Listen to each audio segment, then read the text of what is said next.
техника связи и радиоэлектронной борьбы в 12,5 раз. Средства индивидуальной бронезащиты почти в 8. Putin ने कहा कि हथियारों का उत्पादन और तेज किया जाएगा। इशारा बिल्कुल साफ है कि पुतिन सिर्फ यूक्रेन को मैसेज नहीं देना चाहते, उनके टारगेट पर वो नेटो देश भी हैं जो लगातार यूक्रेन की मदद कर रहे हैं। पुतिन किस तरह से यूक्रेन पर हमला कर रहे हैं, इसकी कुछ और तस्वीरें ज़ेलेंस्की की फौज में डर पैदा कर देंगी।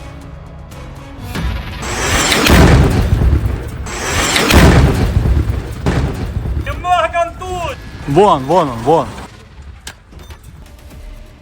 ज़ेलेंस्की भी ये धमाके देख रहे हैं और ऐसे ही धमाकों को देखकर ज़ेलेंस्की का गुस्सा भी बढ़ता जा रहा है। वो जानते हैं कि जमीन पर उनकी फौज के लिए हालात बहुत मुश्किल हो चुके हैं। ज़ेलेंस्की को भी पता है कि इस वक्त यूक्रेन के हालात कितने खराब हैं, कैसे पुतिन की मिसाइल और ड्रोन पावर उनके हर मोर्चों को कमजोर करके यूक्रेन की सेना को बुरी तरह से मार रही है। और इसीलिए पुतिन को नाकाम दिखाने के लिए वो लगातार बड़े बड़े दावे करते रहते हैं। यूक्रेन का दावा है कि अब तक के युद्ध में उसने रूस के 12,02,000 से ज्यादा सैनिकों को मार डाला है। रूस के करीब 11,500 टैंक भी तबाह कर दिए हैं और करीब 24,000 बख्तरबंद गाड़ियों को भी बारूद से उड़ा डाला है। रूस की तबाह हुई तोपों का आंकड़ा 35,500 बताया जा रहा है यूक्रेन की तरफ से, जबकि दावों के मुताबिक रूस के 95,000 ड्रोन भी मारे गए। इसके अलावा पुतिन के 434 फाइटर जेट भी मार गिराने का दावा करते हैं ज़ेलेंस्की। साथ में रूस के 347 हेलीकॉप्टर खत्म करने का भी दावा है।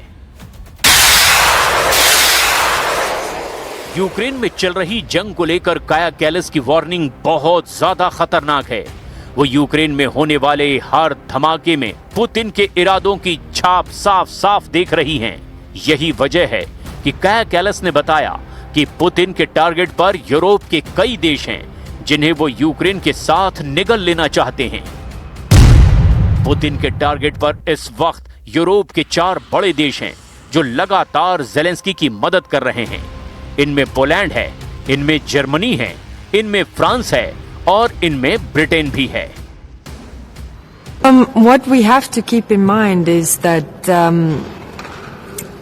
why countries want to be in NATO is because they don't want Russia to invade them, to attack them, and that's why Sweden and Finland joined NATO. That's why the Baltic states joined NATO to have this defense umbrella.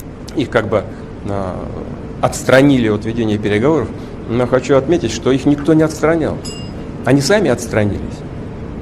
Они же какое-то время у нас был с ними тесный контакт. Потом они резко оборвали контакты с Россией. Это была их инициатива. Почему они это сделали? Потому что они взяли на вооружение тезис нанесения России стратегического поражения и живут до сих пор, судя по всему, в этих иллюзиях. Trump भी जानते हैं कि Ukraine में तब तक धमाके होते रहेंगे जब तक पुतिन की डिमांड नहीं मानी जाएगी, और पुतिन की डिमांड में सबसे बड़ी शर्त डॉनबास है। इसीलिए यूक्रेन तब तक जलता रहेगा जब तक डोनाल्ड ट्रंप इसे लेकर तनाव नहीं लेंगे और ज़ेलेंस्की को नहीं समझाएंगे कि डॉनबास को वापस हासिल करना अब नामुमकिन है। वैसे यूक्रेन युद्ध का दूसरा सच ये भी है कि ज़ेलेंस्की ने पूरी तरह हार नहीं मानी है, क्योंकि उनको यूरोप के कुछ देशों से अब भी बड़ी मदद की उम्मीद है।